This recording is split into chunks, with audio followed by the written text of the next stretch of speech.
Hello students, welcome to my YouTube channel A1 plus studies में आपका स्वागत है। तो आज हम पढ़ने जा रहे हैं concept of journal.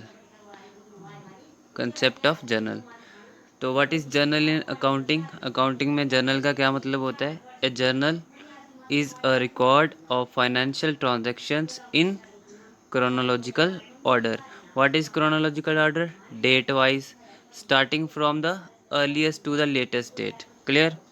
Date wise वहाँ पे जो भी ट्रांजेक्शन्स होंगी उनका डेट वाइज क्रोनोलॉजिकल ऑर्डर में जो हमें रिकॉर्ड मिलेगा उसको बोलेंगे हम जर्नल। ठीक है, फाइनेंशियल रिकॉर्ड जो मिलेगा उसको जर्नल बोलेंगे। ठीक है, अब इसमें क्या होता है, जो सबसे पहली ट्रांजैक्शन होगी उसको सबसे पहले नोट किया होगा, उसके बाद सेकंड ट्रांजैक्शन, उसके फर्स्ट के बाद सेकंड ट्रांजैक्शन, सेकंड के बाद थर्ड ट्रांजैक्शन, इस तरह से वो क्रोनोलॉजिकल ऑर्डर में बता रखा होगा। क्लियर?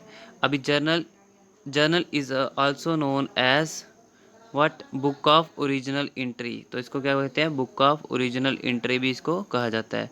तो जर्नल का आपको ध्यान में रखना है कि होता क्या, बेसिकली ये एक रिकॉर्ड होता है फाइनेंशियल ट्रांजैक्शन का क्रोनोलॉजिकल ऑर्डर में। इसको बुक ऑफ ओरिजिनल एंट्री भी कहते हैं, बुक ऑफ ओरिजिनल एंट्री भी इसको कहा जाता है। Given that there are various types of transactions, अलग अलग तरह की ट्रांजैक्शंस है, जैसे कि परचेज ट्रांजैक्शन होंगी, सेल ट्रांजैक्शन होंगी, etcetera. Depending on the number of transactions a business can maintain either one single journal record all the transactions, or where the number of transactions are higher they can maintain one separate journal for each category of such transaction। तो basically होता क्या है, देखो आपको पता है कि transactions अलग अलग तरीके से होती है। परचेज ट्रांजैक्शन आएंगी, सेल ट्रांजैक्शन आएंगी, इस तरह की जितनी भी ट्रांजैक्शंस होती है, अगर उनका जो नंबर है, मतलब वो ट्रांजैक्शंस का जो नंबर है वो कम है, तो हम इसको सिंगल जर्नल के अंदर सारी ट्रांजैक्शन को रिकॉर्ड कर सकते हैं।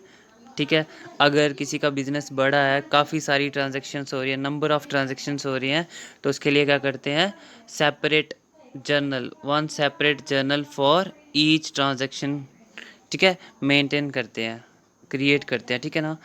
तो आगे स्टार्ट कर लेते हैं। When all the business transactions are entered in one single journal we call it a simple journal. तो व्हाट इज सिंपल जर्नल?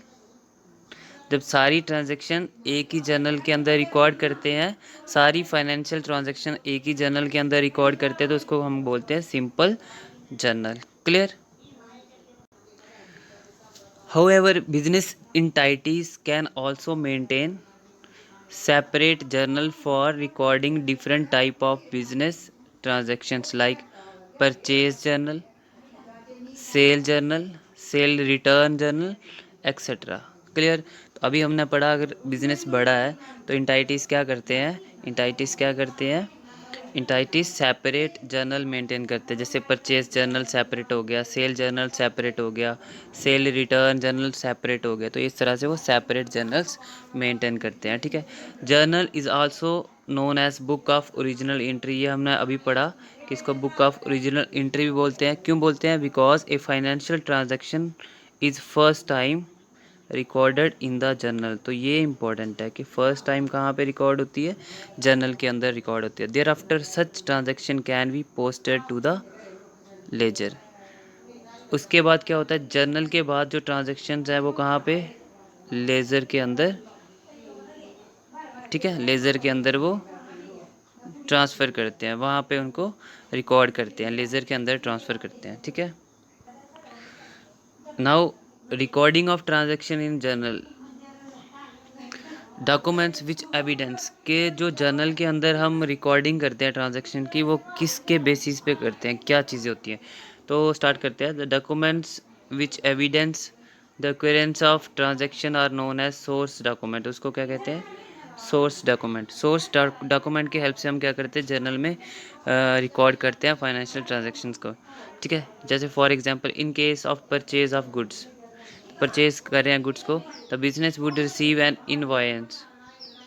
ठीक है, फ्रॉम द सेलर, सेलर से क्या मिलेगा, उसको इनवॉइस मिलेगा। Such an invoice would be the source document, उसको क्या बोलेंगे, सोर्स डॉक्यूमेंट। उसको हम बोलेंगे source document, which would be used by the company to create a voucher, create the voucher. तो कंपनी उस सोर्स डॉक्यूमेंट से क्या करेगी, वोचर क्रिएट करेगी। Then all the transaction in journal are recorded on the basis of source document. तो ये important है कि जर्नल में जितनी भी रिकॉर्डिंग होती है, जितनी भी ट्रांजैक्शन रिकॉर्ड होती है, वो किस पे बेसिस पे होती है, सोर्स डॉक्यूमेंट के बेसिस पे होती है। ठीक है, दैट इज़ वोचर्स। ठीक है, वोचर्स आपके सोर्स डॉक्यूमेंट रहेंगे by applying the rules of debit and credit. तो उसमें रूल भी अप्लाई होगा डेबिट और क्रेडिट का। ठीक है, डेबिट और क्रेडिट का रूल भी अप्लाई होगा, DC, debit and credit. Clear है? Now types of journal entities, sorry, types of journal entries। तो types of journal entries can be divided into the following two category. तो two category में इनको divide करते हैं हम लोग।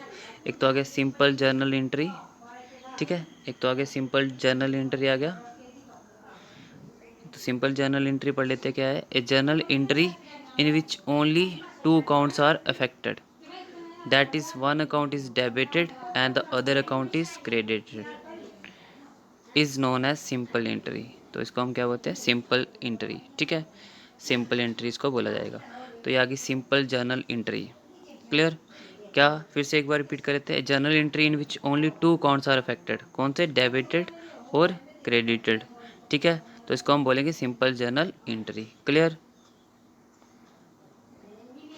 Now second type is compound journal entry.